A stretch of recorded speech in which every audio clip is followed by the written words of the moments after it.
মুখ্যমন্ত্রীর সুস্থতা কামনা করে কালুচিনি দুর্গা মন্দিরে পুজো দিলেন তৃণমূল নেতা এবং কর্মীরা। এ বিষয়ে উল্লেখ্য, গতকাল মাথায় চোট পান মুখ্যমন্ত্রী। শুক্রবার সকালে তৃণমূল লতাবাড়ি অঞ্চল সভাপতি মৃত্যুঞ্জয় দেও তৃণমূল নেতা কর্মীরা কালুচিনি দুর্গা মন্দিরে পুজো দেন এবং শীঘ্র মুখ্যমন্ত্রীর সুস্থতা কামনা করেন। এই বিষয়ে লতাবাড়ি তৃণমূল অঞ্চল সভাপতি মৃত্যুঞ্জয় দে জানান, মুখ্যমন্ত্রী শীঘ্রই সুস্থ হোক এই কামনা করলাম মা দুর্গার কাছে।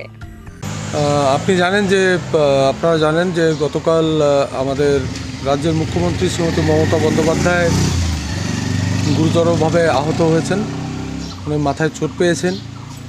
তো ওনার সুস্থতার দ্রুত সুস্থ আরোগ্য কামনার লক্ষ্যে আমরা আজকে মায়ের মন্দিরে, মা দুর্গার মন্দিরে, যিনি আমাদের পশ্চিমবঙ্গ রাজ্যের মা, সেই মায়ের সুস্থতার উদ্দেশ্যে আমরা আজকে কালচিনি মায়ের দুর্গা মন্দিরে পুজো দিলাম, যাতে উনি দ্রুত আরোগ্য সুস্বাস্থ্য লাভ করেন এবং আগামী দিনে আমাদের যে নির্বাচন রয়েছে সেই নির্বাচনে ওনার একটা ভূমিকা, যাতে আমরা ছাড়া তো আমাদের পক্ষে চলা সম্ভব নয়, ওনার ভূমিকাতে আমরা যাতে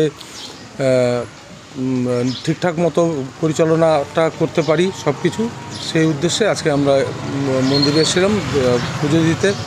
আমি লতাবাড়ি অঞ্চলের পক্ষ থেকে আজকে আমরা এখানে পুজো দিলাম।